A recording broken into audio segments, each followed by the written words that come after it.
to Rosbifs Rugby's preview of Provence as part of our Pro D2 team previews.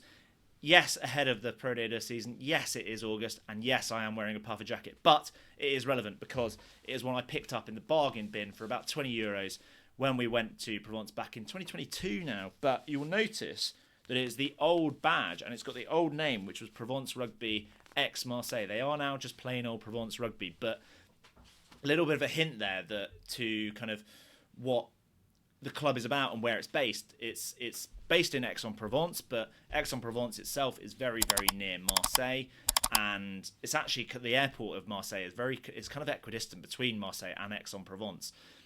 It's only like a 15-minute cab to get to Aix-en-Provence from the airport. It's really, really easy to get to. Flights to Marseille generally pretty cheap from the UK as well, and you definitely should.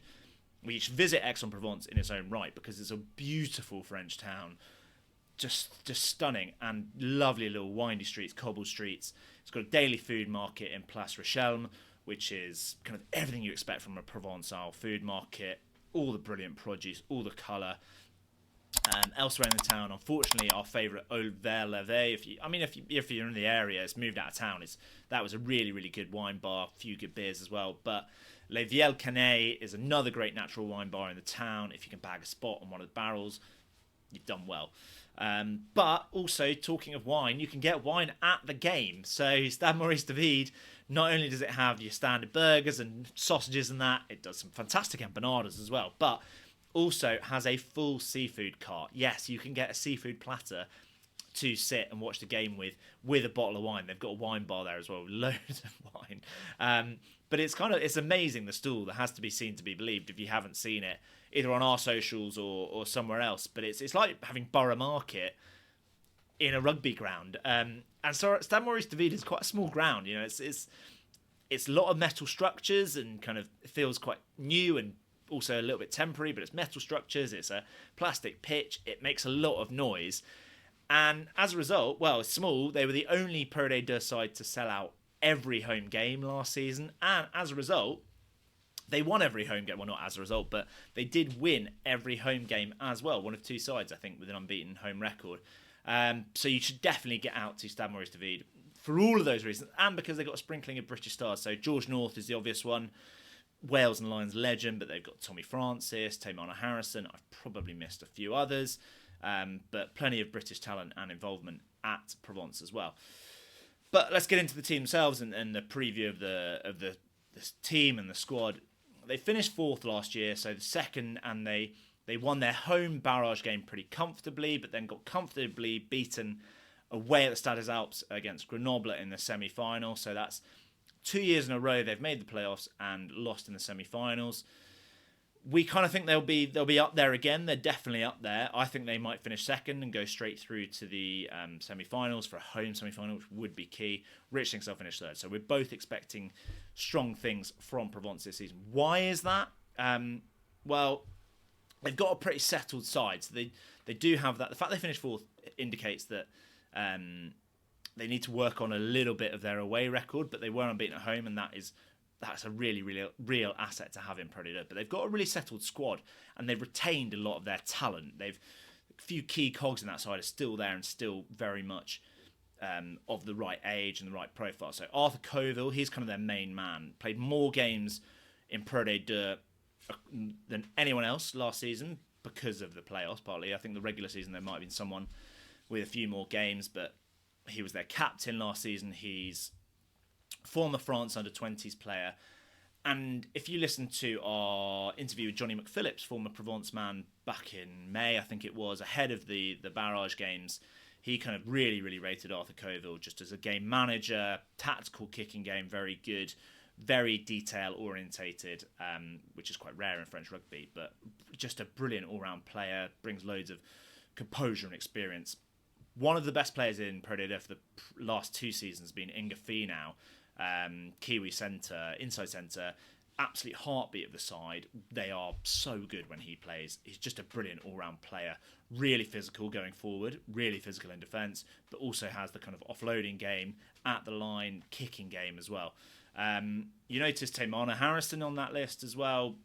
Brings all the aggression and physicality that English fans or English rugby fans and Saints fans will remember from his time in the Premiership. Adrien Lepeg was the top try scorer in Pro D2. He's absolutely rapid, a brilliant finisher. He worked really, really well last season alongside Leo Drouet, who's a bit younger, 21-year-old back three player. He is someone to really watch out for this season. He's going to be a top 14 player, if not France international in the future. He is absolutely rapid and capable of creating some magic of his own accord as well. Played a bit on the wing, a bit at fullback. I think he might start a lot more at fullback this season. It'd be really cool to see. He's a real talent.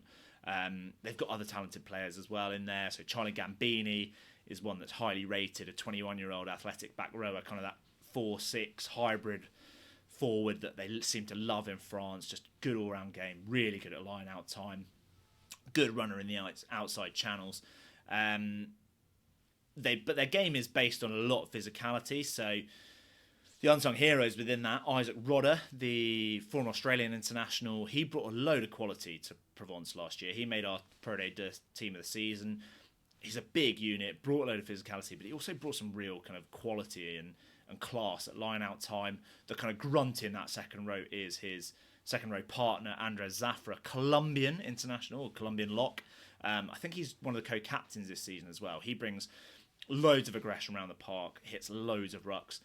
And then another key player, so they lost Paul Malaise, who represented France over the summer, but he was on loan from Toulouse. But they've gained another Toulouse tight head prop on loan in Malachi Hawks. He's another one that's made our list of players to watch out for.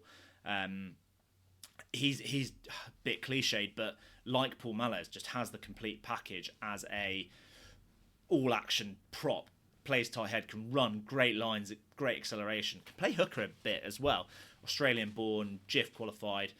Looking forward to seeing him getting more game time. He looked really impressive in some of the top 14 games he played last year for Toulouse. But they've also bolstered at loosehead prop with Sebastien Talfavanur, who was a France international 18 months ago, Six Nations 18 months ago, 2024. He came off the bench for France, which, he was brilliant at Lyon. Over recent seasons, really dynamic scrummager, slightly terrifying for some of those scrums in Pro D2. And then they've brought in Caleb Muntz, like the current Fijian international starting fly half. And we've heard in the past about how key he is for Fiji. Good goal kicker, brings a bit of composure. Maybe he's a key cog for Fiji because of that, but he was starting for Fijian Drua as well.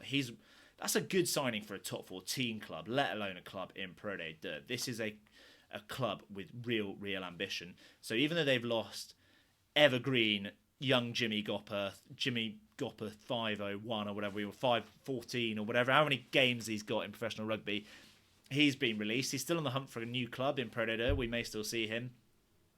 And they lost Josh Tyrell. He's a big lump in the second row. He's gone to Nice, I think. But they've got big guys coming in and developing from within as well. They are, as I mentioned, a club with lofty ambitions. In a sentence, they're hoping those big money signings make it third time lucky in the playoffs. I think their signings are brilliant. They've probably got the best summer transfer window. Let us know what you think. If you've got any questions, drop those in the comments. Make sure you subscribe and watch the other Pro D2 previews. You can make up your own mind, hopefully on a bit of information that we've given you. But please get in touch. And I hope you enjoyed that. And enjoy Pro D2 this season.